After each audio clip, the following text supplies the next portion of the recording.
Some mornings, one pot on a cold stove was the whole plan. Not because there was nothing else, but because a cook who knew what she was doing could feed herself, do the chores, and still have something left over for tomorrow. I learned that early. After my children were grown and the table got quieter, I did not start buying packages and frozen things. I kept the pot, I kept the pantry, I kept the old habits that most kitchens abandoned the moment convenience became an option. What I am about to show you was never called special. It worked. That was enough. Number 10. Fried cornmeal. Mush people ask what we did with leftover mush. We did not throw it away. We made tomorrow's breakfast. Cooked cornmeal. Poured into a pan the night before, left to set until firm, sliced cold in the morning, laid into a cast iron skillet already warm with lard. The edges hit that heat and started browning while the center softened from the inside out. Crunch on the outside, porridge warmth within. A little molasses on top if you had it, and that was breakfast. No new ingredients, no second pot. One meal done right, twice. This was not an Amish invention. Pennsylvania Dutch kitchens knew it. Southern farmhouses knew it. Rural families across Ohio, Indiana, and Appalachia knew it too. We were not the only ones who made it. We were simply slower to stop. Packaged cereals arrived and promised the same full stomach in 3 minutes. Maybe they delivered, but nobody planned around a box. Nobody sliced a box into the skillet and fried it golden before 6 in the morning. Now restaurants serve something called polenta and charge accordingly. The original was considered poor man's food, barely worth naming. I have watched people pay $9 for a plate of something a farmhouse cook made from yesterday's supper with her eyes half open. We did not call it 2 meals. We called it one meal done right. Number 9. Pan-fried oatmeal. Yesterday's oatmeal did not belong in the trash. It went into a flat pan, spread smooth, left overnight until it stiffened, cut into planks in the morning. Fried slow in butter until the outside firmed and the inside stayed warm. A little cinnamon if the day called for it. You would not think cold oatmeal could become something worth waking up for, but it holds together better than any packaged thing, and it sits heavier in the stomach. The right kind of heavy, the kind that lasts through 3 hours of cold weather work or a long morning of errands before noon. People now make something called overnight oats and serve them cold in little jars, which I find baffling. This version predates that by a century and has the decency to be warm. The skillet did not need a new ingredient. It needed a cook who made a large enough pot the evening before and planned on what came next. When instant oatmeal arrived in single-serve packets, the 2-day oatmeal habit ended. No one made a full pot anymore. No one needed to. The pan went unused. The trick was forgotten. Convenience did not only replace cooking, it replaced knowing what yesterday's food could still become. The pot was not empty. The plan was. Number 8. Potato soup with rivels. Rivels were not fancy. You rubbed flour and egg together between your palms until rough little crumbles formed. No rolling pin, no board, no special tool, and dropped them into whatever was simmering. That was all the dumpling this soup needed. Potato broth, simple and clear, with soft chunks of potato already done, and those irregular rivel crumbles absorbing the liquid and thickening everything slightly as they cooked. Salt, a little butter, onion if one was nearby. 1 pot, 1 egg, a handful of flour. 40 minutes on a quiet afternoon and something genuinely filling waiting at the end. The rivel is a Pennsylvania Dutch technique documented in community cookbooks going back generations. Every culture has a dumpling soup. This one required no equipment beyond 2 hands and a pot of broth, which is why it survived so long in households where simplicity was not a style choice, but a practical condition. Canned soup replaced the scratch broth. The word rivel died outside PA Dutch country. Nobody passed it down because there was nothing to write. You learned it by watching hands, and when those hands were gone, the method went too. Nobody wrote down the rivel recipe. You watched your mother's hands and you remembered. Number 7. Ham bone and bean soup. When the ham was gone, the bone was not finished. We put it in water and let it work. By the next morning, a ham bone simmered with dried navy beans, and a halved onion had turned into something that smelled far more expensive than what was in the pot. Cloudy white broth, beans gone almost silky, small pieces of ham floating loose where the heat had worked them off the bone, thick enough to coat a spoon, salt, pepper, nothing more required. That pot fed one person for 3 days. It kept in the cold. It asked nothing extra from the pantry. It was made from something most households now discard without thought, because a boneless ham leaves nothing behind worth saving. 3 days of meals from one bone. That is not thrift. That is intelligence. A heavy meal was not indulgence when the body had long work ahead, or a long quiet day to move through alone. The pot fed more than the stomach. Number 6, fried potato and egg skillet. We did not throw away a cooked potato any more than we threw away a cooked egg. The skillet was already warm. The potato was already done. That was most of the work. Leftover boiled potatoes diced and laid in hot lard or butter, left alone until the cut sides went golden and a little hard at the edges. Then the eggs cracked directly into the pan, yolks unbroken, whites setting around the potato while the yolk stayed loose. Salt, pepper, done before 15 minutes had passed. The yolk broke when you pressed it. It ran into the potato crust and made something richer than either part alone. One pan, one burner, 2 ingredients already cooked.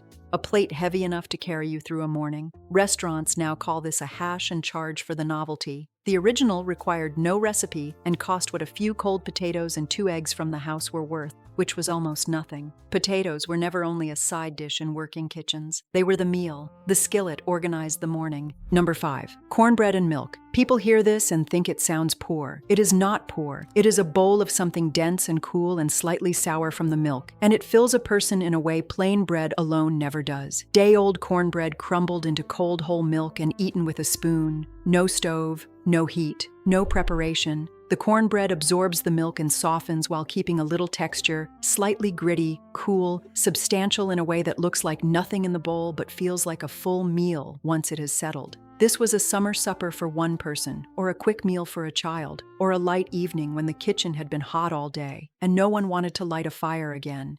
It predates the Depression by generations and was not a sign of hard times. It was a sign of a cook who did not throw away cornbread. White sandwich bread replaced home-baked cornbread. Store milk replaced the cold jug from the springhouse. The habit of saving yesterday's bread for another meal ended when tomorrow's bread cost less than the effort of keeping today's. It does not look like much in a bowl. It lasts longer than most meals that look like more. A recipe card could list the ingredient. It could not tell you that the milk had to be cold, or that the cornbread needed to be a day old, or exactly how long to wait before the crumble softened just enough. That part lived in the hands and the habit, not the page. Number 4, dried corn, soup. Fresh corn is sweet. Dried corn is something else entirely. When corn was dried at the end of summer, cut from the cob, spread thin, dried slowly until it turned a deep golden and leathery, it concentrated. The sugars sharpened. The flavor deepened into something no frozen corn or canned version has ever come close to.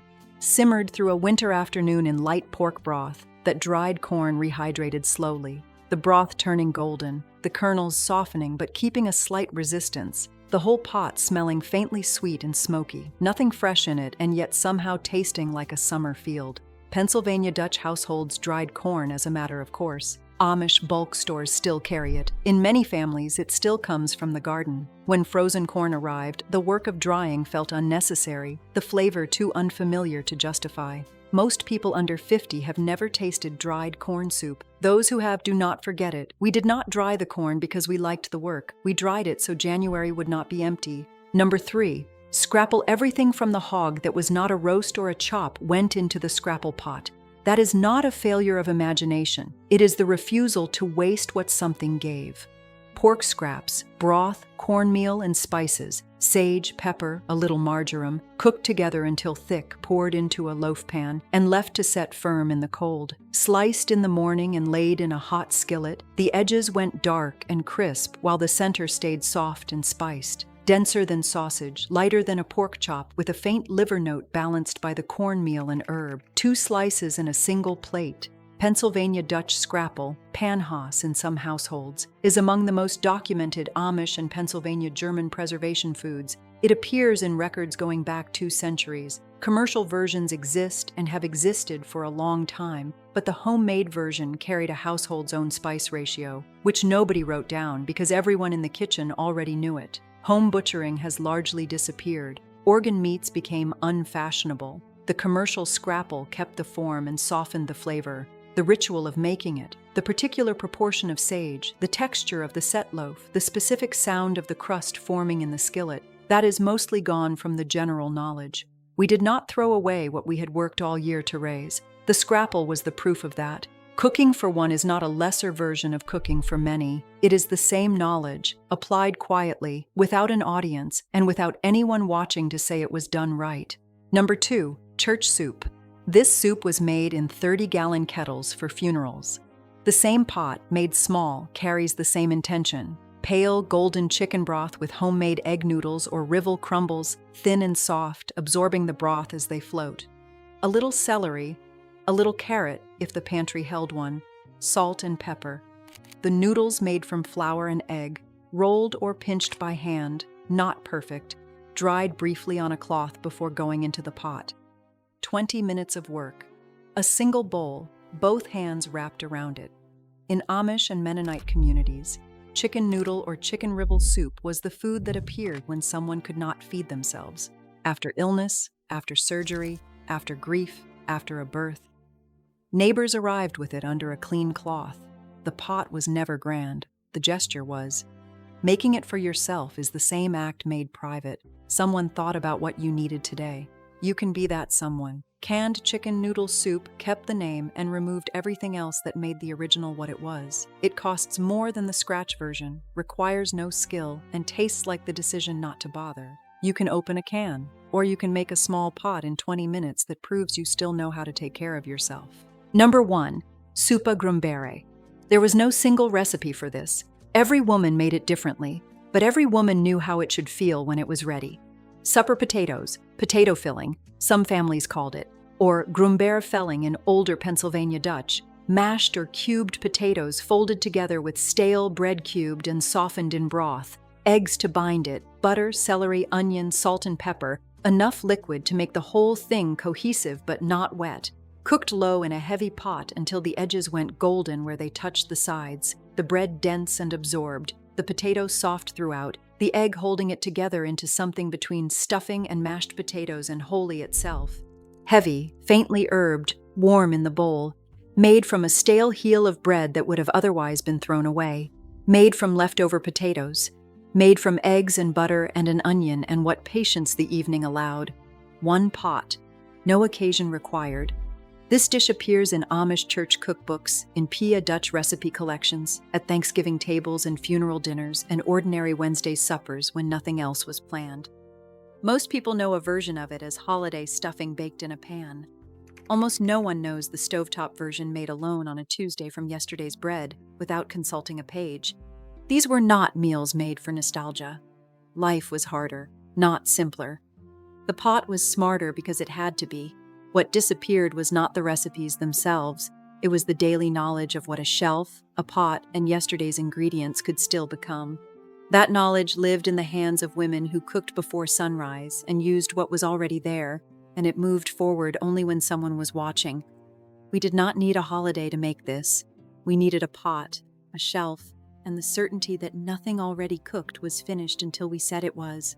A wooden spoon rests across a heavy pot on a cold stove, a single bowl on a cleared table, a folded cloth beside it. Tell me in the comments which of these your mother or grandmother made, or which one you still make for yourself. And if there is an old recipe that was never written down, leave it below. Someone here will recognize it.